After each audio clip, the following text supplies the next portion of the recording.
ಎನ್ನುವ ಕಾರ್ಯಕ್ರಮದಲ್ಲಿ ಭಾಗವಹಿಸುವ ಎಲ್ಲ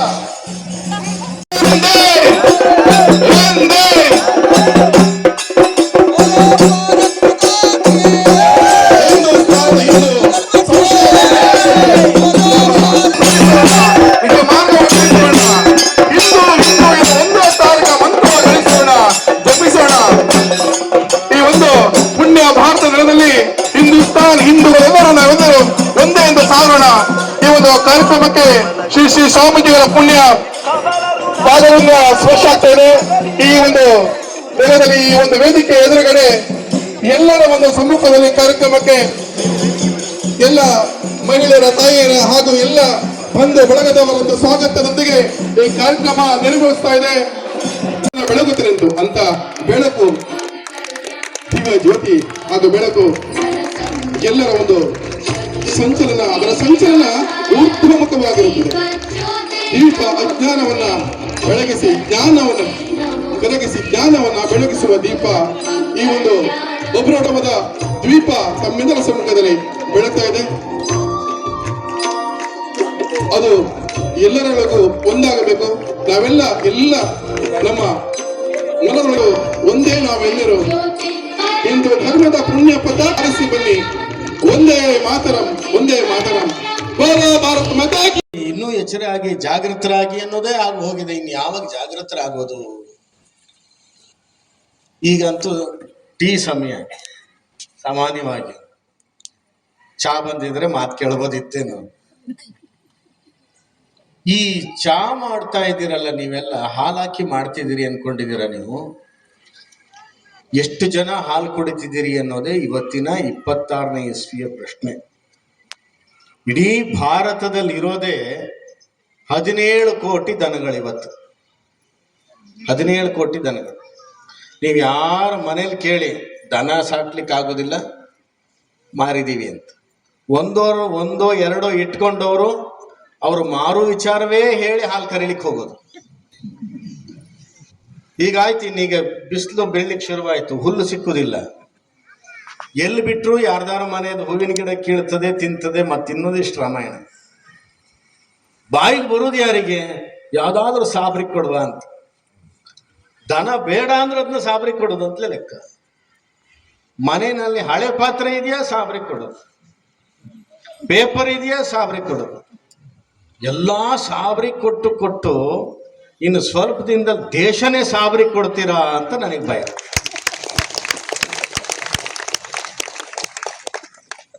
ನೋಡಿ ಎಲ್ಲಿಂದ ಎಲ್ಲಿಗೆ ಬಂದ್ಬಿಟ್ಟಿದೀವಿ ನಾವೀಗ. ಮನೆಗೆ ಬೀಗ ಹಾಕೊಂಡು ಹೋಗ್ಲಿಕ್ಕೂ ಭಯ. ಒಂದು ಹೆಣ್ಣು ಮಗಳಿದ್ರೆ ಶಾಲೆಗೆ ಕಳಿಸ್ಲಿಕ್ಕೆ ಭಯ, ಕಾಲೇಜಿಗೆ ಕಳಿಸ್ಲಿಕ್ಕೆ ಭಯ. ಮೊನ್ನೆ ನೋಡಿದ್ದೇವೆ ಬಾಂಗ್ಲಾದಲ್ಲಿ ಮನೆಗೆ ನುಗ್ಗಿ ಹೆಂಗಸರನ್ನ, ಅದು ಹಿಂದೂ ಹೆಣ್ಣು ಮಕ್ಕಳನ್ನ ತಗೊಂಡೋಗಿ ರೇಪ್ ಮಾಡಿದ್ರು ಅಂತ ಸುದ್ದಿ. ನಮ್ಗೇನು ಸುದ್ದಿ ಕೇಳ್ಬೇಕಾದ್ರೆ ರೇಪ್ ಬಿಡ ಅಷ್ಟೇ. ನಿಜವಾಗಿಯೂ ಸಹ ಅತ್ಯಾಚಾರ ಹೇಗೆ ನಡೆದಿರ್ಬೋದು. 10 ಜನ ಬಂದು ಒಂದು ಹೆಣ್ಣು ಮಗಳನ್ನ ಎಳ್ಕೊಂಡು ಹೋದಾಗ ನಮ್ಮ ಮಗಳೇ ಅಲ್ಲಿದ್ದರೆ ಒಂದು ಯೋಚನೆ ಮಾಡಿ ನೋಡಿ. ಒಂದು ಕ್ಷಣ, ಒಂದು ಸರ್ತಿ ನಾವು ನಡ್ದು ಬಿಡ್ತೇವೆ, ಹೌದಲ್ಲ? ಪಾಕಿಸ್ತಾನದಲ್ಲಿ ಇದ್ದಂತಹ ನಮ್ಮಿಂದ ಹೋದಂತಹ ಹಿಂದೂಗಳು ಇದೇ 75 ವರ್ಷದಲ್ಲಿ 20 ಕೋಟಿ ಹಿಂದೂಗಳ ನಾಪತ್ತೆ, ಇಲ್ಲವೇ ಇಲ್ಲ. ಬಾಂಗ್ಲಾದಲ್ಲಿದ್ದಂಥ 4 ಕೋಟಿ ಹಿಂದೂಗಳಲ್ಲಿ ಮೊನ್ನೆ ಲೆಕ್ಕ ಕೊಡ್ತಾರೆ 1.25 ಕೋಟಿ ಜನ ಮಾತ್ರ ಹಿಂದೂಗಳಿರೋದು ಅಂತ. ಮತ್ತೆ 3 ಕೋಟಿ ಜನ ಎಲ್ಲೋದ್ರು? ಯೋಚನೆ ಮಾಡಿ. 3 ಕೋಟಿ ಹಿಂದೂಗಳು. ಅದು ಸಣ್ಣ ರಾಷ್ಟ್ರ.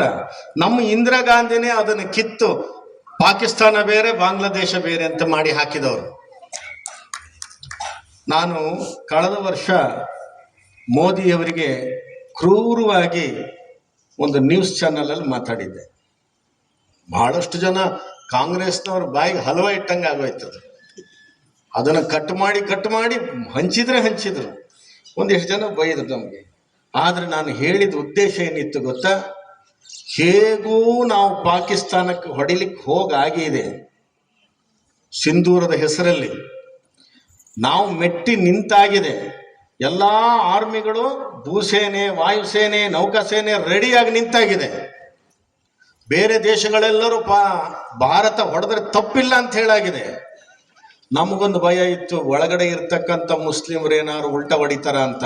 ಅವರೂ ಕೂಡ ನಮಾಜ್ ಮಾಡ್ಲಿಕ್ಕೆ ಶುರು ಮಾಡಿದ್ರು, ಪಾಕಿಸ್ತಾನದ ಒಂದ್ಸರ್ತಿ ಮೆಟ್ಟಿ ಬಿಡಿ ಅಂತ.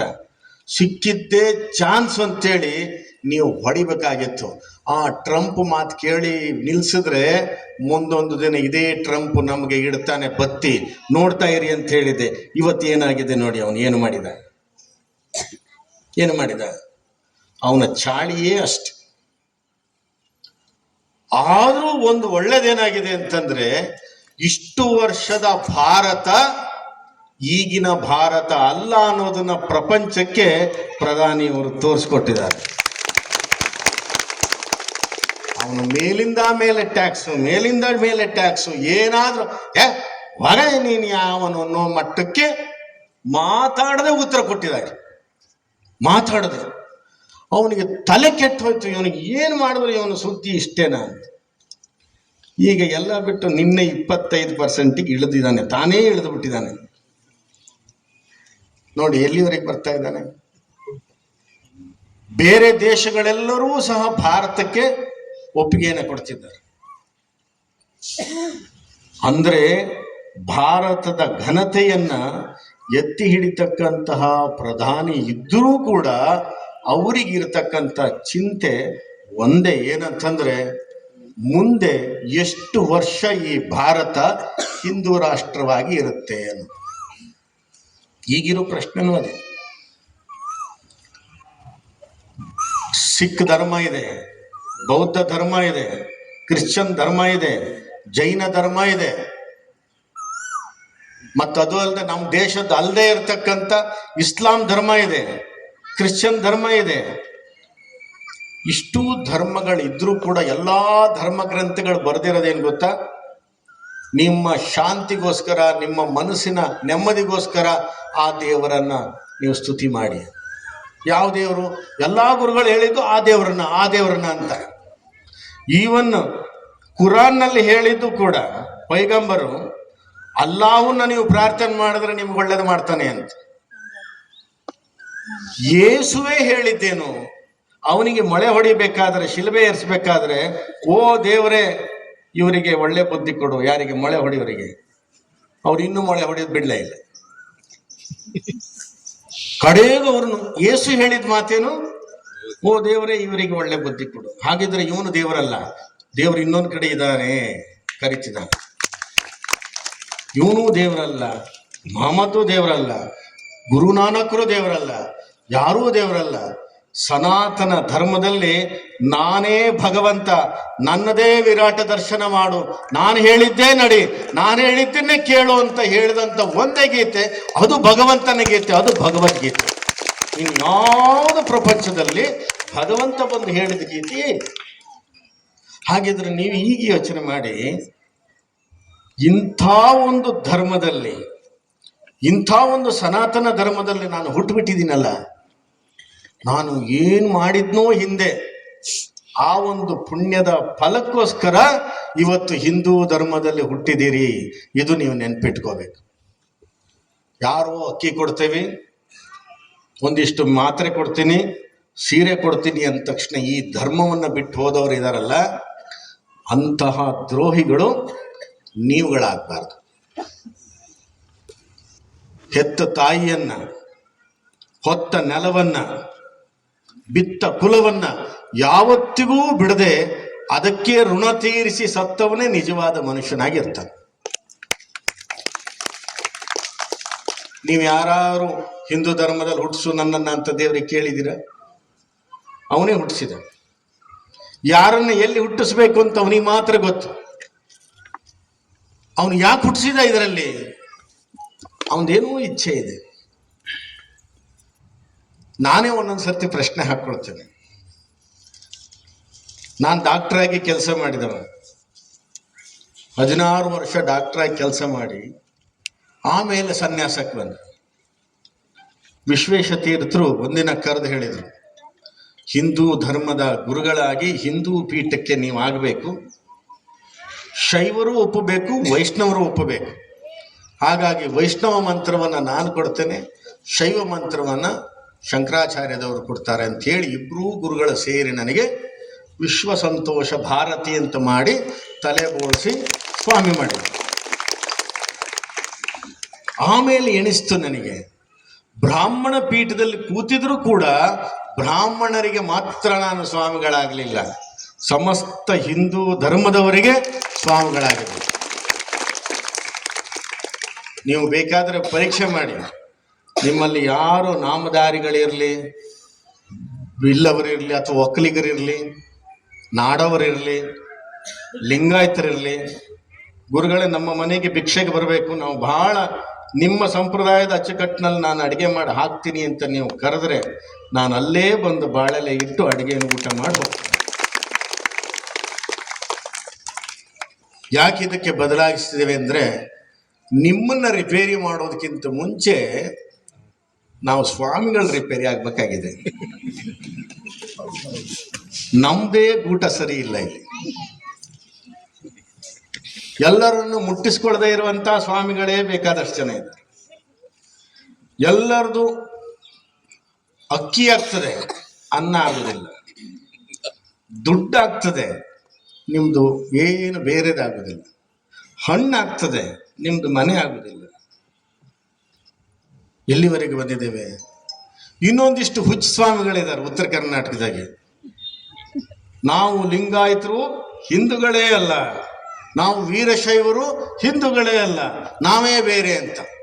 ಇವಕ್ಕೆ ಡೈರೆಕ್ಟ್ ತಗೊಂಡೋಗಿ ನಿಮ್ಮ ಮನಸ್ಸಿಗೆ ಅಡ್ಮಿಟ್ ಮಾಡಬೇಕು.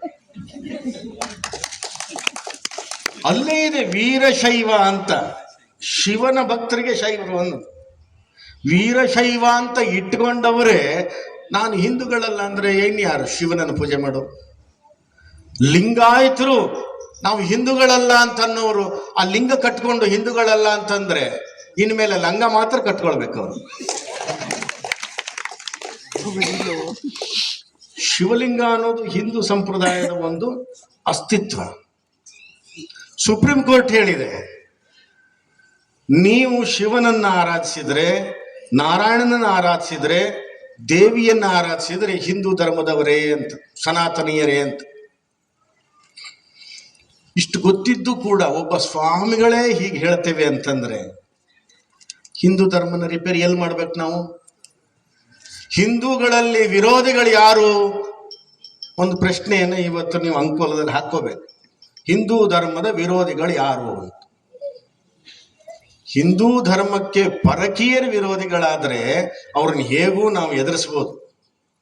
ಹಿಂದೂ ಧರ್ಮ ಪರಕೀಯರಿಗಿಂತಲೂ ನಿಮ್ಮವರೇ ವಿರೋಧಿಗಳಿದ್ರೆ ಚಪ್ಪಲಿ ಒಳಗಡೆ ಕಲ್ಲಿದ್ದು ದಿನಾ ಚುಚ್ಚುವ ರೀತಿಯಲ್ಲಿ ಅದು ಈ ಹಿಂದೂ ಧರ್ಮಕ್ಕೆ ಚುತ್ತದೆ. ಮೊದಲು ಆ ಕಲ್ಲನ್ನು ಕಿತ್ತು ಒಗಿಬೇಕು. ಒಂದಿಷ್ಟು ರಾಜಕೀಯ ಪ್ರೇರಿತವಾಗಿ ಹಿಂದೂ ಧರ್ಮವನ್ನ ಅಲ್ಲಗಳೆಯೋದು. ಪಾಪ ಪುಣ್ಯಾತ್ಮ ಅಂಬೇಡ್ಕರ್ನ ಹೆಸರು ತಗೊಳ್ಳೋದು. ಒಂದು ದಿನವೂ ಸನಾತನ ಧರ್ಮವನ್ನು ವಿರೋಧಿಸಿದಂಥ ವ್ಯಕ್ತಿ ಅಲ್ಲ ಅಂಬೇಡ್ಕರ್. ಈ ದೇಶದ ಅಪ್ರತಿಮ ವಿದ್ಯಾವಂತ. ಬ್ರಿಟಿಷರ ಕಾಲದಲ್ಲಿ ಫಾರಿನಿಗೆ ಹೋಗಿ 7-8 ಡಿಗ್ರಿಗಳನ್ನು, ಮಾಸ್ಟರ್ ಡಿಗ್ರಿಗಳನ್ನು ಪಡೆದಂತಹ ಒಬ್ಬ ಸರಸ್ವತಿ ಪುತ್ರ ಈ ದೇಶ ಕಂಡ ಅಪ್ರತಿಮ ಬ್ರಾಹ್ಮಣ ಅಂತ ಕರಿಬೋದು. ಅವರನ್ನ ಮದುವೆ ಆದವರು ಕೂಡ 2ನೇವರು ಬ್ರಾಹ್ಮಣರೇ. ಜಾತಿಯಿಂದ ಬರೋದಿಲ್ಲ. ಸರಸ್ವತಿ ಜಾತಿಯಿಂದ ಒಲಿಯೋದಿಲ್ಲ. ಈಗ 2 ಮಕ್ಕಳು ಕುಣಿದವಲ್ಲ ಯಕ್ಷಗಾನ, ನೀವು ಕುಣಿರಿ ನೋಡ.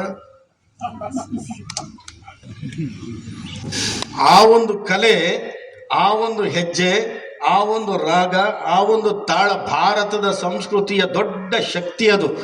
ಆ ಸಂಗೀತವನ್ನ ಕಲಿತು ಕುಣಿದ್ರು ಅಂತಂದ್ರೆ ಶಾರದೆ ಒಲಿದ್ಲು ಅಂತಲ. ಶಾರದೆ ಎಲ್ಲಿ ಒಲಿದಾಳೋ ಅಲ್ಲಿ ಬ್ರಹ್ಮ ಇದ್ದಾನೆ ಅಂತಲೇ.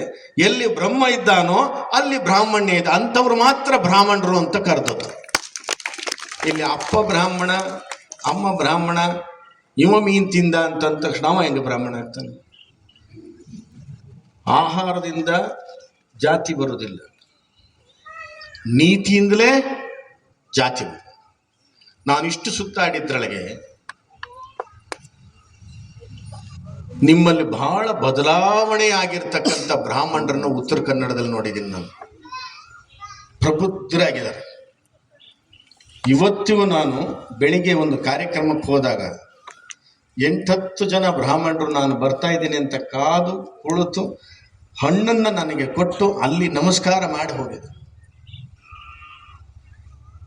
ಇದು ಹಿಂದೂ ಧರ್ಮ ಪರಿಗಣಿಸಬೇಕಾದ್ದು. ಸುರೇಶ್ ಹೆಗ್ಡೆ ಅವರು ಕೂಡ ಮಂಡಿ ಊರಿ ನಮಸ್ಕಾರ ಮಾಡಿದ್ರು. ಎಷ್ಟು ಜನ ಮಾಡ್ತಾ ಇದ್ದಾರೆ ಇಲ್ಲಿ ನಮ್ಮ ಇಡೀ ಕರ್ನಾಟಕದಲ್ಲಿ ಗೊತ್ತಾ? ಒಕ್ಕಲಿಗರ ಸ್ವಾಮಿಗಳಾದ್ರೆ ಇಲ್ಲ, ಈ ಈಡಿಗರ ಸ್ವಾಮಿಗಳಾದ್ರೆ ನಮಸ್ಕಾರ ಇಲ್ಲ. ಸ್ವಾಮಿಗಳು ಅನ್ನೋದು ತ್ಯಾಗಿಗಳಾಗಿ ಆ ಮಟ್ಟಕ್ಕೆ ಹೋದ ಮೇಲೆ ಇವರು ಯಾರೇ ಆಗಿದ್ರು ಅವ್ರಿಗೆ ನಮಸ್ಕಾರ ಮಾಡಬೇಕು. ಜಾತಿಯಲ್ಲಿ ಸ್ವಾಮಿಗಳನ್ನ ನೋಡಬಾರ್ದು. ಮೊದಲು ಅದನ್ನು ತಿಳ್ಕೋಬೇಕು. ಯಾವುದೇ ಸ್ವಾಮಿಗಳನ್ನ ನೀವು ಜಾತಿ ಆಧಾರದ ಮೇಲೆ ನೋಡಬಾರ್ದು. ಕಾವಿ ಅಂತ ನೋಡಿದ ಮೇಲೆ ಆಚಾರ್ಯ ಏನು ಕಲ್ತೇ ಇಲ್ವಾ? ಆಚಾರ್ಯ ಗಟ್ಟಿಯಾದ್ರೆ ಹೇಳಿ, ನಮಸ್ಕಾರ ಮಾಡಬೇಡಿ. ಆಚಾರ್ಯ ಹಾ, ಯಾವುದೇ ಜಾತಿಯ ಸನ್ಯಾಸಿಗಳಾಗಿ ಇರ್ಲಿ ನೋಡ್ಬೇಕು. ಆದ್ರೆ ಒಂದ್ ತಿಳ್ಕೊಳ್ಳಿ, ಅವ್ರು ನಿಜವಾದ ಸ್ವಾಮಿಗಳ ಪೀಠಾಧಿಪತಿಗಳ ಅಂತ ನೋಡ್ಕೊಂಡು ನಮಸ್ಕಾರ ಮಾಡ್ಬೇಕು. ಇವತ್ತು ಅದರೊಳಗೂ ಕಲಬೆರಕೆ ಬಾರಿ ಇದೆ. ಪುಕ್ಷಟ್ಟಿ ಪಂಚ ಸಿಗ್ತದೆ, ಹಣೆ ಇದ್ದಷ್ಟು ನಾಮ ಹಾಕೋದು, ಅದರೊಳಗೂ ಕಲಬೆರಕೆ ಇದೆ. ಎಷ್ಟು ಶೋಧನೆ ಮಾಡ್ಬೇಕಾಗಾದ್ರೆ ಈ ನಮ್ಮ ಹಿಂದೂ ಸಮಾಜದಲ್ಲಿ ಕೇವಲ ಒಂದಿಷ್ಟು ಜನ ಕೂತ್ಕೊಂಡು ಸನಾತನವನ್ನ ಜರಿದು ಮಾತಾಡೋದು ಏನಕ್ಕೆ ಗೊತ್ತಾ? ಕೇವಲ ಬ್ರಾಹ್ಮಣರ ಮೇಲೆ ಇರ್ತಕ್ಕಂಥ ದ್ವೇಷಕ್ಕೆ. ನೀವು ನೋಡಿ, ಒಂದಿಷ್ಟು ಜನ ಸಾಹಿತಿಗಳು ಸಿಗ್ತಾರಲ್ಲ, ಒಂದಿಷ್ಟು ಜನ ಮತ್ತೆ ಹೆಸರು ಬಾರಿ ಭಗವದ್ಗೀತೆಗೆ ಹೆಸರಿ ಸಮಾನವಾದ ಹೆಸರು ಇರ್ತದೆ, ಭಗವಾನ್ ಅಂತ. ಹತ್ರನೇ ಇರ್ತಾರೆ ಅವರು. ಬರತಕ್ಕಂಥ ಮಾತುಗಳು ಮಾತ್ರ ಭೂತದ ಬಾಯಿನಲ್ಲಿ ಭಗವದ್ಗೀತೆ ಅಂತ ಕೇಳ್ತೀವಲ್ಲ, ಆ ಥರ. ಆದ್ರೆ ಅವರು ದೂರೋದು ಯಾರನ್ನ? ಬ್ರಾಹ್ಮಣರನ್ನ ದೂರೋದ್ರ ಮುಖಾಂತರ ಇಡೀ ಹಿಂದೂ ಸಮಾಜವನ್ನ, ಸನಾತನವನ್ನು ದೂರ್ತಾ ದಲಿತರನ್ನ ಎತ್ಕೊಟ್ಟೋದು. ಇದೆಂತ ದುರಂತ. ಇವತ್ತು ಹೇಳ್ತೀನಿ ಕೇಳಿ, ಒಂದು ಕಾಲದಲ್ಲಿ 1000 ವರ್ಷಗಳ ಹಿಂದೆ ಪರಕೀಯರು ನಮ್ಮನ್ನ ಆಳಿದ್ರು, ನಾಶ ಮಾಡಿದ್ರು, ನಮ್ಮ ಹೆಂಗಸರನ್ನೆಲ್ಲ ಅತ್ಯಾಚಾರ ಮಾಡಿದ್ರು, ಇಷ್ಟು ಸಂತಾನ ಮಾಡಿದ್ರು. 1000 ವರ್ಷದ ಹಿಂದೆ ಗಜ್ನಿ ಮಹಮ್ಮದ್, ಗೋರಿ ಮಹಮ್ಮದ್ ಬಂದಲ್ಲ, ಅವ್ನು ಬಂದಿದ್ದು 47 ಜನ ಅಂತ ಇಲ್ಲಿ ಕೊಳ್ಳೆ ಹೊಡಿಲಿಕ್ಕೆ.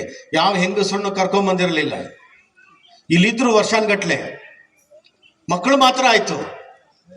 ಹೆಂಗಸರು ಅವ್ರದಲ್ಲ. ಯಾರದು? ನಮ್ಮ ದೇಶದವರು, ನಮ್ಮ ಹಿಂದೂಗಳು. ಹುಟ್ಟಿದ ಮಾತ್ರ ಬೇರೆ. ಇವತ್ತಿಗೂ ನಾವು ಯಾಕೆ ವಿರೋಧಿಸ್ತಾ ಇದ್ದೇವೆ ಅಂತಂದ್ರೆ, ಅವರು ಹುಟ್ಟಿಯಾಗಿದೆ, ಸಂತಾನ ಬಂದಾಗಿದೆ, ಎಲ್ಲ ಆಗಿದೆ. ಬಂದ ಮೇಲೆ ಈ ಒಂದು ಅನಾಹುತ ಆಗಿತ್ತು ಅಂತ ಅವರಿಗೂ ಮನವರಿಕೆ ಆಗಿ ಭಾರತದ ಮೇಲೆ ಮತ್ತು ಹಿಂದೂಗಳ ಮೇಲೆ ಅದೇ ಅಕ್ಕರೆ ತೋರಿದ್ರೆ ನಮಗೆ ಭೇದ ಭಾವ ಇರಲಿಲ್ಲ, ವಿರೋಧ ಇರಲಿಲ್ಲ. ಎಲ್ಲಿ ಆ DNA ಕೆಲಸ ಮಾಡಿ ಅದೇ ದೇಶದವ್ರ ತರ ಇದ್ದು ನಮ್ಮನ್ನ ವಿರೋಧಿಸ್ತಾರೋ ಅವಾಗ ನಾವು ಅದನ್ನ ಸಹಿಸೋದಿಲ್ಲ. DNA ಎಷ್ಟು ಕೆಲಸ ಮಾಡ್ತದೆ ನೋಡಿ. DNA ಬೇರೆ. ನಾವು ಅದಕ್ಕೆ ಹೇಳೋದು, ನಿಮ್ಮ ಹೆಣ್ಣು ಮಕ್ಕಳನ್ನ ಜಾಗ್ರತೆ ಮಾಡಿ. ನೀವು ನಿಮ್ಮ ಹಿಂದೂ ಸಮಾಜದಲ್ಲಿರ್ತಕ್ಕಂಥ ನಾಡವರಾಗ್ಲಿ, ನಾಮದಾರಿಗಳಾಗ್ಲಿ, ಹವ್ಯಕರಾಗ್ಲಿ, ಗೌಡರಾಗ್ಲಿ, ಯಾರನ್ನೇ ಮದುವೆ ಆಗಿ ಮತ್ತೆ ಮಕ್ಕಳು ಮತ್ತೊಂದಾಗ್ಲಿ, ಅವರು ಅಷ್ಟು ಜನ ಬಂದು ದೇವಸ್ಥಾನದಲ್ಲಿ ಒಂದೇ ತರ ನಮಸ್ಕಾರ ಮಾಡ್ತಾರೆ, ಒಂದೇ ತರ ಹಣ್ಕಾಯಿ ಮಾಡ್ಕೊಂತಾರೆ, ಹೋಗ್ತಾರೆ. ಜಾತಿ ಆಧಾರ ಆಗಿರ್ಬೋದು. ಅದೇ ಒಂದು ವೇಳೆ ನೀವೇನಾದ್ರೂ ಮುಸ್ಲಿಮ್ರನ್ನ ಮದುವೆ ಆಗಿದ್ದೀರಿ ಅಂತ ಇಟ್ಕೊಳ್ಳಿ, ದೇವಸ್ಥಾನಕ್ಕೆ ಬರ್ಲಿಕ್ಕಿಲ್ಲ,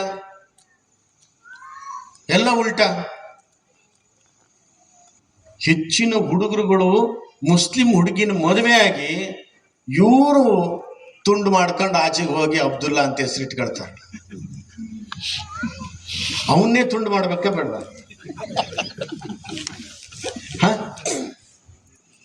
ನಿಮ್ಗೆ ಇನ್ನೊಂದು ವಿಷಯ ಗೊತ್ತಿಲ್ಲ, ಸುಮಾರು 7 ಲಕ್ಷಕ್ಕೂ ಜಾಸ್ತಿ ಜನ ಇವತ್ತು ಇಸ್ಲಾಂನೇ ತೊರೆದು ಅವರು ಬೇರೆನೆ ಹಿಂದೂಗೂ ಬೇಡ, ಯಾವುದಕ್ಕೂ ಬೇಡ, ನಮ್ಗೆ ಇಸ್ಲಾಮು ಬೇಡ ಅಂತ ಅದನ್ನ ತೊರೆದು ನಿಂತಿದ್ದಾರೆ. ಇವರಿಗೀಗ ದೊಡ್ಡ ಸಂಕಷ್ಟ ಆಗಿದೆ ಏನಂತಂದ್ರೆ ಮುಸ್ಲಿಮರನ್ನ ಎಜುಕೇಟ್ ಮಾಡಿದ್ದೇ ತಪ್ಪು ಅನ್ನುವಂಥದ್ದು ಮೌಲ್ಯಗಳ ಚಿಂತೆ ಆಗೋಗಿದೆ. ಯಾಕೆಂತಂದ್ರೆ ಅದರೊಳಗೆ ಇರ್ತಕ್ಕಂಥ ಅನಾಚಾರಗಳು, ಮೂಢನಂಬಿಕೆಗಳನ್ನ ಈಗಿರ್ತಕ್ಕಂಥ ಎಜುಕೇಟೆಡ್ ಮುಸ್ಲಿಂ ಹುಡುಗರುಗಳು ಒಪ್ತಾ ಇಲ್ಲ. ಏನಾದ್ರೂ ಪ್ರಾಬ್ಲಮ್ ಇದ್ರೆ, ಫಿಮೋಸಿಸ್ ಆಗಿದ್ರೆ ಆವಾಗ ಸರ್ಕಮ್ಸಿಷನ್ ಮಾಡ್ಕೊಂಡ್ರೆ ಅಡ್ಡಿಲ್ಲ. ಅದು ಮೆಡಿಕಲ್ ಮ್ಯಾನೇಜ್ಮೆಂಟ್. ನಿಮ್ಗೆ ಅದು ಆ ಭಾಷೆ ಹೇಳಿದ್ರೆ ಅರ್ಥ ಆಗೋದಿಲ್ಲ. ಏನಾದ್ರು ಸಮಸ್ಯೆ ಇದ್ದು ಮೂತ್ರ ಮಾಡ್ಲಿಕ್ಕೆಲ್ಲ ತೊಂದರೆ ಇದ್ದಾಗ ಆವಾಗ ಡಾಕ್ಟ್ರೇ ತುಂಡು ಮಾಡಿದ್ರೆ ಅಡ್ಡಿಲ್ಲ. ಸುಮ್ಮನೆ ತುಂಡು ಮಾಡಿದ್ರೆ ಭಾರ ಆಯ್ತು ಅಂತ ತುಂಡು ಮಾಡಿದ, ಸುಮ್ಮನೆ ಪಾಪ ಅದನ್ನ ನೋಡಿದಂತ ಎಷ್ಟೋ ಜನ ಇವತ್ತು ಯುವಕರುಗಳು ಇದು ಬೇಡವೇ ಬೇಡ ಅಂತ ನಮ್ಮ ಮಕ್ಕಳಿಗೆ ನಾವು ಮಾಡಿಸೋದಿಲ್ಲ. ಪಾಪ ಅವು ಅನುಭವಿಸಿ ಆಗಿದೆ. 25 ದಿನ ಕೆಂಪು ತುಂಡು ಉಟ್ಕೊಂಡು ಬ್ಲೇಡಲ್ಲಿ ಕಟ್ ಮಾಡು, ಕೋಳಿಗೆ ಸಮೇತ ಜುಟ್ಟು ಕಟ್ ಮಾಡೋದಿಲ್ಲ ಆ ಥರ. ಇದನ್ನ ನೋಡಿ ಅವ್ರು ಹೊರಗೆ ಬಂದಿದ್ದಾರೆ. ಯಾತಕ್ಕೆ ಶಕೆಯಾಗಿ ಸಾಯ್ತಾ ಇದ್ದೀವಿ, ಇದ್ದು ಬಟ್ಟೆಯೇ ಬಿಚ್ಚೋ ಪರಿಸ್ಥಿತಿನಲ್ಲಿದೆ. ಅಂಥದ್ರೊಳಗೆ ಬುರ್ಕ ಹಾಕಿ ಕೂರಿಸೋದಿದೆಯಲ್ಲ, ಈ ಧರ್ಮವೇ ಬೇಡ ಅಂತ ಬಿಟ್ಟಿದ್ದಾರೆ ಸುಮಾರು ಜನ. ಈಗ ಮನುಷ್ಯರಾಗಿ ವೈಜ್ಞಾನಿಕವಾಗಿ ಅವರು ಬದಲಾಗಬೇಕಂತಿದ್ದಾರೆ. ಅಂಥದ್ರೊಳಗೆ ನಿಮಗೆ ಈ ಧರ್ಮ ಬುರ್ಕ ಇಲ್ಲ, ಏನಿಲ್ಲ, ನೀಟಾಗಿ ಸೀರೆ ಉಟ್ಕೊಳ್ಳಿ ಅಂದ್ರೆ ಅದ್ರೊಳಗೆ ಅರ್ಧ ಸ್ಲೀವ್ಲೆಸ್ಸು, ಅರ್ಧ ಸೀರೆನೇ ಇಲ್ಲ. ಇಂಥದ್ದು ಹೋಗ್ಬೇಡಿ. ಸ್ಲೀವ್ಲೆಸ್ಸು ಹಾಕ್ಲಿಕ್ಕೆ ಅಧಿಕ ಇರೋರು ನಮಗೆ ಮಾತ್ರ. ನೋಡಿ, ನಾವು ಮಾತ್ರ ಸ್ಲೀವ್ಲೆಸ್ ಹಾಕ್ಲಿಕ್ಕೆ. ಸನ್ಯಾಸಿಗಳಿಗೆ 3 ತುಂಡು ಬಟ್ಟೆ ಅಂತ. ನಿಮ್ಗಾದ ಕಾನೂನಿಲ್ಲ. ನಿಮ್ಮ ಹೆಣ್ಣು ಮಕ್ಕಳನ್ನ ಅರೆ ಮಾಡಿ ಹೊಸ್ಲು ದಾಟಿಸಿದ್ರಿ ಅಂತಂದ್ರೆ ನಿಮ್ಮ ಮನೆಗೆ ತನ್ನಷ್ಟಕ್ಕೆ ಮಾಟ ಆಗಿಬಿಡ್ತದೆ, ತಿಳ್ಕೊಳ್ಳಿ. ಯಾವುದೇ ಹೆಣ್ಣು ಮಕ್ಕಳನ್ನು ಅರೆ ಮಾಡಿ ಮನೆ ಹೊಸ್ಲು ದಾಟಿಸಬಾರ್ದು. ಯಾವುದೇ ಹೆಣ್ಣು ಮಕ್ಕಳನ್ನ ಅವಕ್ಕೆ ಬುದ್ಧಿ ಬರುವ ಕಾಲಕ್ಕೂ ಅವರ ಹಣೆ, ತಲೆ, ಕೈ, ಕುತ್ತಿಗೆ ಬೋಳಾಗಿರಬಾರ್ದು. ಇಷ್ಟು ನೀವು ಕಾಪಾಡಿಕೊಂಡು ಶಿಷ್ಟಾಚಾರವನ್ನ ಮಕ್ಕಳಿಗೆ ಬಂಧಿಸಿಟ್ರೆ ಅವಾಗ ಈ ಮಕ್ಕಳು ಸಂಪ್ರದಾಯದ ಹೆಸರಿನಲ್ಲೇ ಬದುಕಿದವರು ಕಾಲೇಜಿಗೆ ಹೋದಾಗ ಇನ್ನೊಬ್ಬನ ಬೈಕ್ ಹತ್ತೋದಿಲ್ಲ. ನೀವೆಲ್ಲ ಫ್ರೀ ಬಿಟ್ಟು ಆ ಹೆಣ್ಣು ಮಕ್ಕಳು ಸುಳ್ಳು ಹೇಳಿ ಯಾವುದೋ ಹುಡುಗನ್ನ ಬೈಕ್ ಹತ್ಕೊಂಡು ಅವರಾದ್ಮೇಲೆ ಲವ್ ಜಿಹಾದ್ ಅಂತ ನೀವು ಬೊಬ್ಬೆ ಹೊಡೆದ್ರೆ ಏನೂ ಪ್ರಯೋಜನ ಇಲ್ಲ. ಚಿನ್ನ ನಮ್ದು ಸರಿ ಇದ್ರೆ ಅಕ್ಸಾಲಿಗೆ ನನ್ನ ದೂರಬೇಕಾದ್ದಿಲ್ಲ. ನಿಮ್ಮ ಚಿನ್ನ ನೀವು ಸರಿ ಮಾಡಿ ಇಟ್ಕೋಬೇಕು ಅಂದ್ರೆ ಹಿಂದೂ ಸಂಪ್ರದಾಯದಷ್ಟು ದೊಡ್ಡ ಸಂಪ್ರದಾಯದ ಇನ್ನೊಂದು ಧರ್ಮ ಎಲ್ಲೂ ಕಾಣ್ಲಿಕ್ಕೆ ಸಿಕ್ಕೋದಿಲ್ಲ. ಅಂಥ ಸಂಪ್ರದಾಯದ ಈ ಧರ್ಮದಲ್ಲಿ ಹುಟ್ಟಿದಂಥ ನಿಮ್ಮ ಹೆಣ್ಣು ಮಕ್ಕಳನ್ನ ಸಂಪ್ರದಾಯಬದ್ಧವಾಗಿ ನೀವು ಅವ್ರನ್ನ ಬಂಧಿಸಿ. ಇಷ್ಟು ಜನ ಬಂದಿದ್ದೀರಲ್ಲ, ನಾನು ಅವಾಗಿಂದ ನೋಡ್ತಿದ್ದೀನಿ, ಯಾವ ಹೆಂಗಸರು ಪ್ಯಾಂಟ್ ಹಾಕೊಂಡ್ ಬರಲಿಲ್ಲ. ಬಂದಿದ್ರ ಒಬ್ರು ನಿಂತ್ಕೊಳ್ಳಿ, ಅದಂಗೆ ನಿಂತ್ಕೊಂಡ್ಬಿಡ್ತೀರಿ. ಈಗ ಹಾಕೊಂಬಂದಿದ್ದೀನಿ, ಒಬ್ರು ಹಾಕೊಂಬರ್ಲಿಲ್ಲ. ನೋಡಿ, ಹಿಂದೂ ಧರ್ಮದ ಕಾರ್ಯಕ್ರಮ ನಾವು ಸೀರೆ ಉಟ್ಟೇ ಹೋಗ್ಬೇಕು, ಹೆಂಗೆ ನಿಮ್ಗೆ ಗೊತ್ತಿದೆ? ಆ ಭಾರತಾಂಬೆನ್ ತೋರಿಸಿದ್ದಾರೆ, ಪ್ಯಾಂಟಲ್ಲಿ ತೋರಿಸಿದಾರೇನು? ನಿಮ್ಮ ಮನೇಲಿ ಯಾವ ದೇವರನ್ನಾದರೂ ಪ್ಯಾಂಟಲ್ಲಿ ತೋರಿಸಿದಾರ, ಚಡ್ಡಿಲ್ ತೋರಿಸಿದಾರ? ಇಲ್ಲ. ಲಕ್ಷ್ಮಿಯ ಕಳೆಯನ್ನ ಕಾಣಬೇಕು ಅಂತಂದ್ರೆ ನಾವು ಗಂಡಸರನ್ನ ಲಕ್ಷ್ಮಿ ಕಳೆಗೆ ಹೋಲ್ಸಲ್ಲ, ದೇಶದ ಸಂಪತ್ತನ್ನು ಹೋಲ್ಸಲ್ಲ. ಲಕ್ಷ್ಮಿಗೆ ಹೋಲಿಸಿದ್ದೇ ಈ ದೇಶ ತನ್ನ ಧರ್ಮದ ಹೆಣ್ಣು ಮಕ್ಕಳನ್ನೇ ಆ ಲಕ್ಷ್ಮಿಗೆ ಹೋಲಿಸಿರುವಂತ. ಒಂದು ಸೊಸೆ ಮಾಡಿಕೊಂಡು ಮನೆ ಒಳಗಡೆ ತರಬೇಕಾದ್ರೆ ಹೊಸಲಲ್ಲಿ ಅಕ್ಕಿ ಇಟ್ಟು ಅದರ ಮೇಲೊಂದು ಬೆಲ್ಲ ಇಟ್ಟು ಹೊಸಲು ದಾಟಬೇಕಾದ್ರೆ ಅದು ಒದ್ದು ಒಳಗ್ ಬಾ ಅಂತ ಸಂಪ್ರದಾಯ ಇದೆಯಾ ಉತ್ತರ ಕನ್ನಡದಲ್ಲಿ? ಇದೆಯಲ್ಲ, ಅದನ್ನು ಒದ್ದು ಒಳಗ್ ಬಾ ಅಂತ ಕರೆದದ್ದು ಯಾಕೆ? ಗಂಡನಿಗೆ ಒದಲಿಕ್ಕೆ ಪ್ರಾಕ್ಟೀಸ್ ಆಗ್ಲಿ ಅಂತ. ಒದ್ದು ಒಳಗೆ ಬಂದಾಗ ಧಾನ್ಯ ಲಕ್ಷ್ಮಿ ನಿಮ್ಮ ಅಂಗಳಕ್ಕೆ ಚದುರಬೇಕು. ಚದುರಿ ಚೆಲ್ಲಿದ್ದು ಅದು ಸ್ವೀಟ್ ಆಗಿರಬೇಕು. ಹಾಗಾಗಿ ಬೆಲ್ಲದ ಅಚ್ಚನ್ನು ಅದರ ಮೇಲೆ ಇಟ್ಟಿದ್ದು.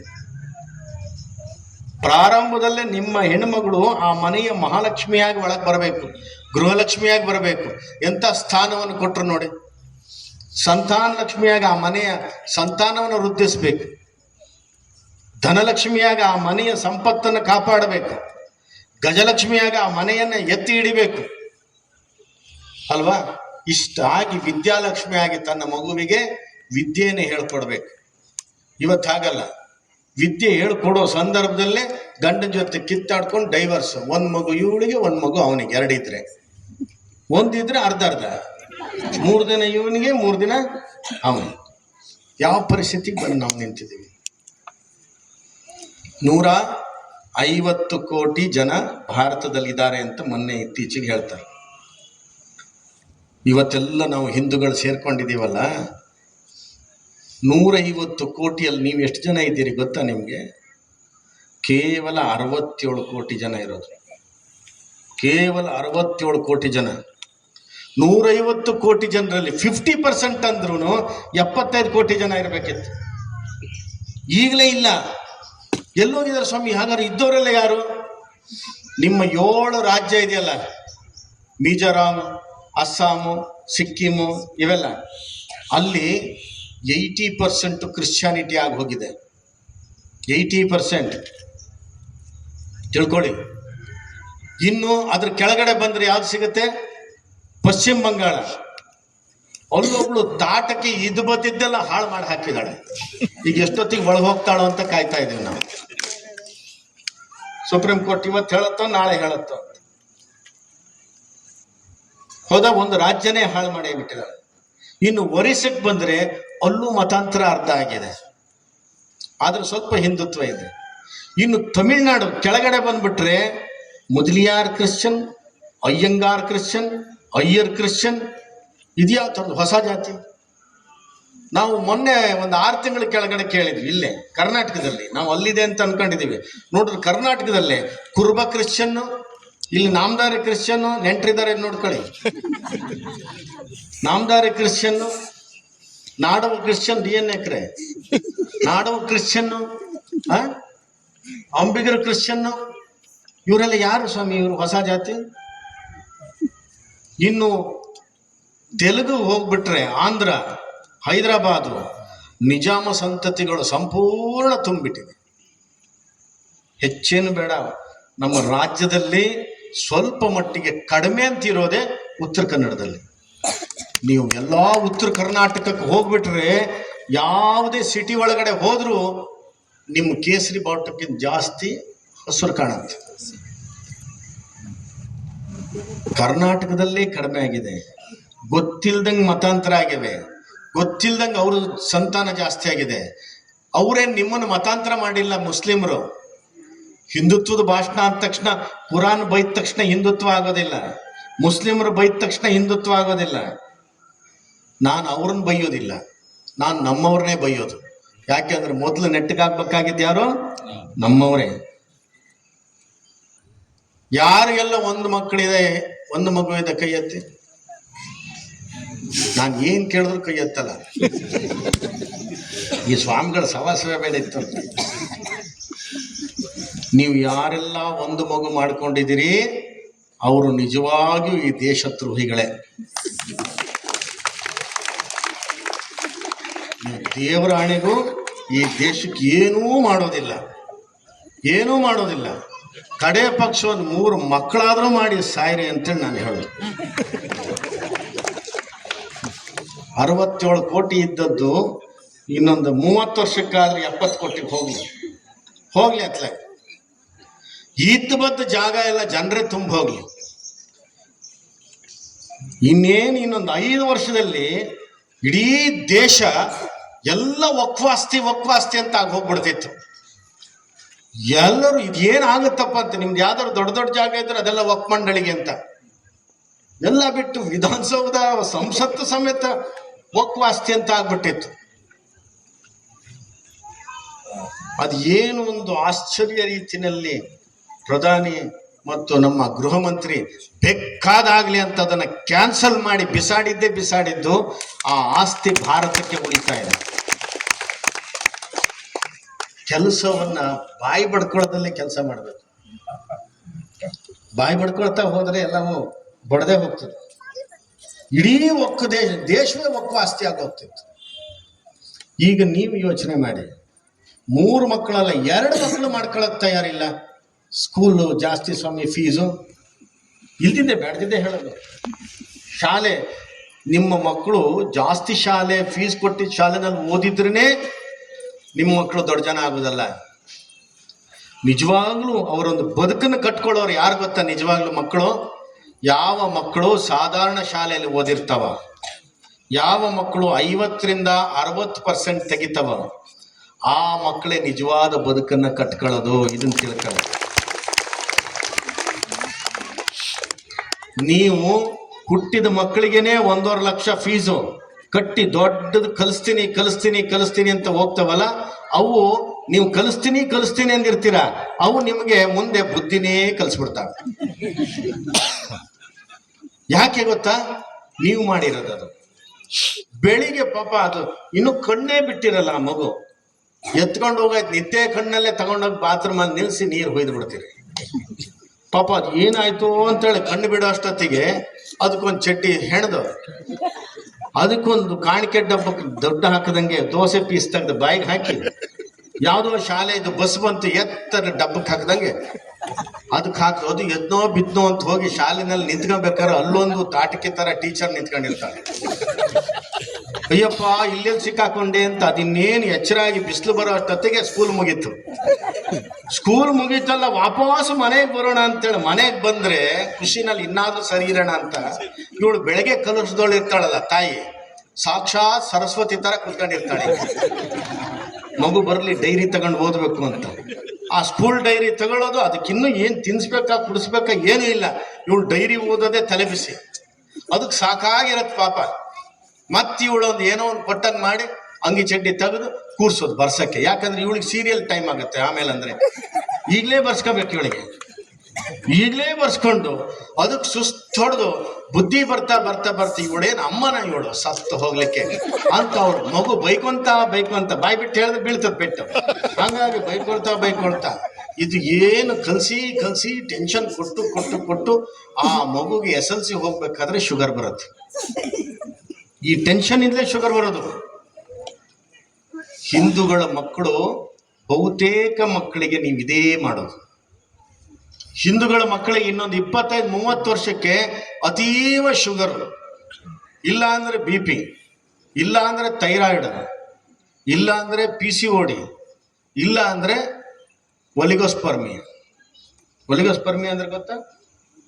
ಗಂಡು ಮಕ್ಕಳಿಗೆ ವೀರ್ಯಾಣು ಸಂಖ್ಯೆ ಕಡಿಮೆ ಆಗೋದು. ಹೆಂಗೆ ಸ್ವಾಮಿ ಕಡಿಮೆ ಆಯ್ತು? ನೀವು ಮಾಡಿರೋದು. ಹೆಂಗೆ? ಮಗು ಅಳ್ತದೆ ಅಂತ ಹೇಳಿ ಅದ್ರ ಕೈನಲ್ಲಿ ಮೊಬೈಲ್ ಕೊಡೋದು. ಮೊಬೈಲ್ ಹಿಡ್ಕೊಂಡು ಆಡ್ತಾ ಇರ್ತದೆ. ಎಲ್ಲಿ ಹಿಡ್ಕೊಳ್ತದೆ ಮೊಬೈಲು? ನೋಡಿ, ಹೊಟ್ಟೆ ಹತ್ರನೇ ಹಿಡ್ಕೊಳ್ತದೆ ಅದು. ಮೊಬೈಲ್ ಆಡ್ತಾ ಇರ್ತದೆ, ಇಲ್ಲ ಆಡ್ತಾ ಇರ್ತದೆ. ಆ ಮೊಬೈಲ್ನಲ್ಲಿ ಇರ್ತಕ್ಕಂಥ ಸಿಮ್ ಕಾರ್ಡಿನ 1 ಅಡಿ ಉದ್ದಕ್ಕೆ ರೌಂಡ್ ರೇಡಿಯೇಷನ್ ಆಗ್ತಾ ಇರುತ್ತೆ. ರೇಡಿಯೇಷನ್ ಆಗಿದ್ದು ಇಲ್ಲಿ ಹಿಡ್ಕೊಂಡಿರೋದ್ರಿಂದ ಆ ಮಗುಗೆ ಟೆಸ್ಟಿಸ್ಗೆ ಅದ್ರದ್ದು ಎಫೆಕ್ಟ್ ಆಗ್ತಾ ಇರತ್ತೆ. ತನ್ನಷ್ಟಕ್ಕೆ ನೀವು ಸಂತಾನವನ್ನ ನಾಶ ಮಾಡ್ತಾ ಇದ್ದೀರಿ. ಹೆಗ್ಡೇರ್ ಹೇಳಿದ್ರಲ್ಲ 4ನೇ ಪಾಯಿಂಟು, ಸ್ವದೇಶಿ ಅಂತ. ಅವರೆಲ್ಲ ಬಟ್ಟೆ, ಊಟ, ತಿಂಡಿ, ದಿನಸಿ, ಧಾನ್ಯದ ಹೇಳಿದ್ರು. ನಾನು ಹೇಳೋ ಸ್ವದೇಶಿ ಒಂದೇ, ಏನು? ಸ್ವದೇಶಿ ತಳಿಯನ್ನ ಜಾಸ್ತಿ ಮಾಡಿ.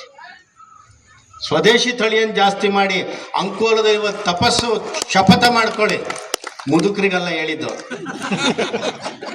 ಶಪಥ ಮಾಡಿ ಅಂದ್ರೆ ಎಲ್ಲ ಕೈ ಎತ್ಬಿಟ್ಟಿ, ಗುರುಗಳು ಹೇಳ್ಕೊಟ್ರು ಅಂತ. ಯುವಕರುಗಳಿಗೆ ಹೇಳಿ, ನಿಮ್ಮ ಸುತ್ತಮುತ್ತ ಇರ್ತಕ್ಕಂಥ ಎಲ್ಲಾ ಯುವಕರುಗಳಿಗೆ ಕನಿಷ್ಠ ಈ 26ನೇ ಇಸ್ವಿಯಿಂದ ಎಲ್ಲರೂ ಯಾರೆಲ್ಲ ಇನ್ನು ಮದುವೆಗಿದ್ದಾರೆ ಮತ್ತು ಆದವರಿದ್ದಾರೆ ಎಲ್ಲರೂ ಕೂಡ ಕನಿಷ್ಠ 3 ಮಕ್ಕಳನ್ನ ನಾವು ಪಡಿಬೇಕು. ಇದು ನಿಜವಾದ ದೇಶದ ಭಕ್ತಿಗೋಸ್ಕರ, ದೇಶಕ್ಕೋಸ್ಕರ ನೀವು ಮಾಡ್ತಕ್ಕಂಥ ಕೆಲಸ ಅನ್ನೋದರಲ್ಲಿ ಮಾಡಬೇಕು. ಯಾವುದೇ ರೀತಿಯಾಗಿ ನೀವೇನಾದ್ರು 3ನೇ ಮಕ್ಕಳು ಸಾಕ್ಲಿಕ್ಕೆ ತೊಂದರೆ ಆದರೆ ನಮ್ಮ ಸುರೇಶ್ ಹೆಗ್ಡೆಯವ್ರ ಹತ್ರ ಲಿಸ್ಟ್ ಕೊಡಿ, ಆ ಮಕ್ಕಳನ್ನ ನಾನು ಸಾಕ್ತೇನೆ. ಅಷ್ಟು ಮಾಡಲೇಬೇಕು. ಇಲ್ಲದೇ ಇದ್ರೆ ಕೇವಲ ನೀವು ಇದೇ ಆಟ ಆಡ್ತಾ ಇದ್ರೆ ಆಗೋದಿಲ್ಲ. ಒಂದಿಷ್ಟು ವರ್ಷ ನಾವು ಅಂದ್ಕೊಂಡೆ ಸ್ವಾಮಿ, ಕಳೆದ ವರ್ಷ ಅಲ್ಲ, ಏನೇ ನಾವು ಮಾಡೋದಿದ್ರು ಹಿಂದೂಗಳ ಹತ್ರನೇ ವ್ಯಾಪಾರ ಮಾಡಬೇಕು, ಹಿಂದೂಗಳ ಹತ್ರನೇ ನಾವು ವ್ಯವಹಾರ ಮಾಡಬೇಕು, ನಮ್ಗೆ ಯಾಕೆ ಬೇಕವರು ಅಂತ ನೋಡಿದ್ರೆ ಅಲ್ಲೊಂದು ಸಮಸ್ಯೆ ಇದೆ ಗೊತ್ತಾ? ಗೊತ್ತಿಲ್ಲ ನಿಮಗೆ. ಶತಸೋಂಬೇರಿಗಳಂತಂದ್ರೆ ಹಿಂದೂಗಳೇ. ಕೆಲಸ ಮಾಡು ಅಂದ್ರೆ ಬರೋದಿಲ್ಲ, ಕೆಲ್ಸಕ್ಕೆ ದುಡ್ಡು ಕೊಡ್ತೀವಿ ಅಂದ್ರೆ ಬರೋದಿಲ್ಲ. 2,000 ರೂಪಾಯಿ ಬರ್ತದೆ, ನಾನು ಯಾಕೆ ಬರಲಿ? ಅಕ್ಕಿ ಬರ್ತದೆ, ನಾನು ಯಾಕೆ ಬರಲಿ? ಎಲ್ಲಿಗಾರು ತಿರುಗಿ. ಈಗಂತೂ ಹೆಂಗಸರು ಕೈಗೆ ಸಿಕ್ಕುದಿಲ್ಲ, ಬಸ್ ಹತ್ಕೊಂಡು ಹೋಗ್ತಾ ಇದ್ರು, ಫ್ರೀ ಅಲ್ಲ ಎಲ್ಲ ಬಸ್. ಅದರೊಳಗೂ ಕೂಡ ನೀವು ಯೋಚನೆ ಮಾಡಿ, ಎಲ್ಲಿವರೆಗೆ ಶತಸೋಂಬೇರಿ ಆಗಿದ್ದಾರೆ. ಕಾರಲ್ಲಿ ಒಂಚೂರು ಏನೋ ಒಂದು ಪೇಂಟ್ ಕಿತ್ತು ಹೋಗಿದೆ ಅಂತ ಇಟ್ಕೊಳ್ಳಿ, ಹಿಂದೂಗಳಿಗೆ ರಜೆಗೆ ತಗೊಂಡೋದ್ವಿ, ಯಾಕೆ 1,000 ಹತ್ರ ಹೋಗ್ಬೇಕಂತ. ಅದೇ ಇಷ್ಟು ಪೇಂಟ್ ಹೋಗಿದ್ದನ್ನು ಸರಿ ಮಾಡೋದಕ್ಕೆ ಇವನು 10,000 ರೂಪಾಯಿ ಅನ್ನೋದು, ಇನ್ನೊಬ್ಬನ ಹತ್ರ 8,000 ರೂಪಾಯಿ ಅನ್ನೋದು. ಇದು ಯಾಕಪ್ಪ ಅಂತ ಹೋಗಿ ಯಾವುದೋ ಒಬ್ಬ ಅಲ್ಲೊಬ್ಬ ಗ್ಯಾರೇಜ್ ಅವನು ಇರ್ತಾನೆ, ಸಾದಿಕ್ಕು ಪಾದಿಕ್ಕು, ಅವನ ಹತ್ರ ಹೋಗಿ ಏನು ಮರಿ ಆಯ್ತು ಒಂಚೂರು ಪೇಂಟ್ ಮಾಡಿಕೊಡು, 2,000 ರೂಪಾಯಿನ ಜಗ್ ಜಮ್ ಮಾಡಿಬಿಟ್ಟ. ಅದು ಇವ್ರಿಗೆ ಯಾಕೆ ಬರೋದಿಲ್ಲ? ನೀವು ನೋಡಿ, ಹೌದಲ್ಲ ನೋಡಿ, ನಾಳೆನೇ ಪರೀಕ್ಷೆ ಮಾಡಿ ನೋಡಿ. ಯಾವುದನ್ನಾದ್ರೂ ಒಂದು ಗ್ಯಾರೇಜಿಗೆ ಹೋಗಿ ಅಥವಾ ಇನ್ನೊಂದೇನಾದ್ರು ಹಾಳಾಗಿದ್ದು ಹೋಗ್ಲಿ, ಇಲ್ಲ ವೆಲ್ಡಿಂಗ್ ಆಗಲಿ, ಅವ್ರು ಚೀಪೋ ಬೆಸ್ಟೋ ಏನೋ ಕೆಲಸ ಸಿಗಬೇಕು, ಮಾಡಬೇಕು, ಮಾಡಿ ಬಿಸಾಡ್ತಾರೆ. ನಮ್ಮವರಲ್ಲಿ ಇಲ್ವೇ ಇಲ್ಲ. ಒಂದು ಬಟ್ಟೆ ತಗೊಳಕ್ ಹೋಗಿ 400 ರೂಪಾಯಿ ಇದೆ, 600 ರೂಪಾಯಿ ಅಂತಾನೆ. ಅದು ಅವ್ರ ಅಂಗಡಿಗೆ ಹೋಗಿ 300 ರೂಪಾಯಿ ಕೊಡ್ತಾನೆ. ಅವಾಗ ನಮ್ಮ ಹಿಂದೂಗಳು ಯಾವ ಕಡೆ ಹೋಗ್ತಾರೆ? ಇಲ್ಲಿ ಸರಿಯಾಗಬೇಕಾಗಿದೆ. ಪ್ರತಿಯೊಂದು ಕೆಳಮಟ್ಟದಿಂದ ಹಿಡಿದು ಮೇಲ್ಮಟ್ಟದವರೆಗೆ ಸರಿಯಾದರೆ ಮಾತ್ರ ಹಿಂದೂಗಳು ಒಗ್ಗಟ್ಟಾಗ್ಲಿಕ್ಕೆ ಸಾಧ್ಯ, ಹಿಂದೂಗಳು ಒಂದಾಗ್ಲಿಕ್ಕೆ ಸಾಧ್ಯ. ನಾವು ಕೇವಲ ಭಾಷಣವನ್ನು ಮಾಡೋದು, ಮನೆಗೆ ಹೋಗ್ಬಿಟ್ಟು ಬರೀ ಇದನ್ನೇ ಮಾಡ್ಕೊಳ್ತಾ ಇದ್ರೆ ಅವರು ಬಲಿಷ್ಠರಾಗ್ತಾರೆ. ನಾನು ಆಗ್ಲಿಂದ ಹೇಳಿದ್ನಲ್ಲ, ನಾನು ಅವರನ್ನು ದೂರಿದ್ದಲ್ಲ, ಅವರನ್ನು ನೋಡಿ ನೀವು ಕಲಿಬೇಕು ಅಂತ ಹೇಳಿದ್ದು. ಏನಂತಂದ್ರೆ, ಗ್ಯಾರೇಜ್ ಕೆಲಸ ಮಾಡಿಕೊಂಡು ಅಥವಾ ಸಣ್ಣ ಪುಟ್ಟ ಡ್ರೈವಿಂಗ್ ಮಾಡಿಕೊಂಡು ಅಥವಾ ಪೇಂಟಿಂಗ್ ಮಾಡಿಕೊಂಡು 5 ಮಕ್ಕಳನ್ನ ಮಾಡಿಕೊಂಡು ಒಂದೇ ತಟ್ಟೆನಲ್ಲಿ ಚಂದ ಮಾಡಿ ಬಿರಿಯಾನಿ ಊಟ ಮಾಡಿ ಗಮ್ಮತ್ತಾಗಿರ್ತಾರಲ್ಲ, ಅದನ್ನು ಮೆಚ್ಕೋಬೇಕು. ನೀವು ಒಂದೇ ಒಂದೇ ಒಂದೇ ಅಂತ ಜೀವಮಾನವಿಡೀ ಮೆಟ್ಟು ಹರ್ಕೊಂಡು ಕಡೆಗೆ ಯಾರು ಇಲ್ಲದೆ ಸಾಯ್ತಿರಲ್ಲ. ಯಾವ್ದು ಬೆಟರ್ ಇದ್ರೊಳಗೆ? ಯಾವ್ದು ಬೆಟರ್? ಇರುವಷ್ಟು ದಿನ ನಿಮ್ಮದೇ 5 ಮಕ್ಕಳ ಜೊತೆಗೆ ಬಿರಿಯಾನಿ ತಿನ್ನೋದೇ ಬೆಟರ್. ನೀವು 5 ಅಂತೂ ಮಾಡೋದಿಲ್ಲ, ನಾನು ಸುಳ್ಳೆಲ್ಲ ಹೇಳಿ ಕಡೆ ಪಕ್ಷ 3ಕ್ಕೆ ನಿಲ್ಲಿಸ್ಬಿಟ್ಟು 3 ಮಾಡಿಕೊಂಡು ಬಿರಿಯಾನಿ ಆದರೂ ತಿನ್ನಿ. ಇಲ್ಲೆಲ್ಲ ಬಹುಶಃ ಉತ್ತರ ಕನ್ನಡದಲ್ಲಿ ಮೀನು ಚೆನ್ನಾಗಿ ಸಿಗ್ತದೆ, ಮೀನಾದರೂ ತಿನ್ನಿ, ಯಾವ್ದಾದ್ರೂ ತಿನ್ನಿ. ನೀವು ಒಟ್ಟಿನಲ್ಲಿ ಗಮ್ಮತ್ತಲ್ಲಿ ಬದುಕುದು ಕಲೀರಿ. ನಮ್ಮತನ ಅನ್ನೋದನ್ನು ನಮ್ಮಲ್ಲಿ ಮುಟ್ಟಿ ನೋಡ್ಕೊಳ್ಬೇಕು. ಆ ಮಕ್ಕಳಲ್ಲಿ ತುಂಬ್ರಿ. ಒಂದು ದೇವಸ್ಥಾನಕ್ಕೆ ಹೋಗ್ಬೇಕಾದ್ರೆ ಒಂದಿಷ್ಟು ಹೂ ತಗೊಳ್ಳಿ, ಮಕ್ಕಳ ಮುಂದೆ ಹೂ ತಗೊಳ್ಳಿ. ಯಾಕೆಂದ್ರೆ ಆ ಮಕ್ಕಳಿಗೆ ಗೊತ್ತಾಗಬೇಕು, ಓ ದೇವಸ್ಥಾನಕ್ಕೆ ಹೋದ್ರೆ ಹೂ ತಗೋಬೇಕು. ಆ ಮಗುಗೆ ಒಂಚೂರು ಕುಂಕುಮ ಹಚ್ಚಿ ದೇವಸ್ಥಾನಕ್ಕೆ ಹೋದಾಗ. ನೀವೇ ಬೋಳಿದ್ದು ಇನ್ನು ಮಗುಗೆ ಏನು ಹಚ್ತೀರಿ ನೀವು? ಮಗುಗೆ ಹಚ್ಚಿ ಫಸ್ಟು. ಅವ್ರು ನೋಡಿ ಶುಕ್ರವಾರ ಪ್ರತಿ ಒಬ್ರು ಕಣ್ಣು ಕಪ್ಪು ಹಚ್ಕೋತಾರೆ, ಟೊಪ್ಪಿ ಹಾಕೋತಾರೆ. ಏನಂದ್ರು ಯಾರು ಏನಂದ್ರು ಏನು ನಮ್ದು ಮಾಡ್ಲೇಬೇಕು ನೋಡಿ. ಕಣ್ಣು ಕಪ್ಪು ಹಚ್ಕೊಂಡು ಟೊಪ್ಪಿ ಹಾಕೊಂಡು ನಮಾಜಿಗೆ ಹೋದ ಶುಕ್ರವಾರ. ನೀವು ಯಾವ ವಾರ ಹೋಗ್ತೀರಿ? ಯಾವ ವಾರವೂ ಇಲ್ಲ, ಪುರ್ಸೊತ್ತೇ ಇಲ್ಲ. ಕ್ರಿಶ್ಚಿಯನ್ ರಂಗಲ್ಲ, ಭಾನುವಾರ ಹೋಗ್ಲೇಬೇಕು. ಬೈಬಲ್ ಕೇಳಿದ್ರು, ಒಂದಿಷ್ಟು ಮುಸ್ಲಿಮರು ಕುರಾನ್ ಕೇಳಿದ್ರು. ನಮ್ಮಲ್ಲಿ ಇಷ್ಟು ಜನ ಸೇರಿದ್ರಲ್ಲ, 2 ಶ್ಲೋಕ ಹೇಳಿ ಭಗವದ್ಗೀತೆದು ಬರ್ತೀವಿ ಸ್ವಾಮಿ ಅಂತ ಹಂಗಂಗೆ ಖಾಲಿ ಆಗ್ಬಿಡ್ತೀರ. ಯಾವ ಶ್ಲೋಕನೂ ಗೊತ್ತಿಲ್ಲ. ಹಾಗಿದ ಮೇಲೆ ನಾವು ಎಲ್ಲಿ ರಿಪೇರಿ ಮಾಡೋದು ಸ್ವಾಮಿ? ಯಾರನ್ನೂ ಬೈದು ರಿಪೇರಿ ಮಾಡೋದು? ನಂಗೆ ಇಲ್ಲಿ ನಿಮ್ಮ ಅಂಕೋಲಕ್ಕೆ ಇವತ್ತು ಕಾರ್ಯಕ್ರಮಕ್ಕೆ ಬರಬೇಕಾದ್ರೆ ಬಹಳ ಸಂತೋಷ ಆಗಿದ್ದ ವಿಚಾರ. ನಮ್ಮ ಸತೀಶ್ ಸೈಲ್ ಅವರದ್ದು 2-3 ಬ್ಯಾನರ್ನ ನೋಡಿದೆ, ಹಿಂದೂ ಸಮಾಜೋತ್ಸವ ಅಂತಿತ್ತು. ಅದನ್ನು ನೋಡಿ ಬಹಳ ಖುಷಿ ಆಯ್ತು. ಕಾಂಗ್ರೆಸ್ MLA ಆಗಿದ್ರು ಕೂಡ ಅದರೊಳಗೆ ಹಿಂದೂ ಸಮಾಜೋತ್ಸವದ ಬ್ಯಾನರ್ನ ಅಂಕೋಲದಲ್ಲಿ ನೋಡಿದ್ನಲ್ಲ, ಅದು ಕರ್ನಾಟಕದಲ್ಲಿ ಎಲ್ಲರೂ ಮಾಡಬೇಕಾದ್ದು. ಈ ಹಿಂದೂ ಸಮಾಜ ಯಾವುದೇ ಪಾರ್ಟಿದಲ್ಲ, ಯಾವುದೇ ಪಕ್ಷದಲ್ಲ, ಇದು ನಮ್ಮದು. ಎಲ್ಲರೂ ನಾವು ಸೇರುವಂತಾಗಬೇಕು.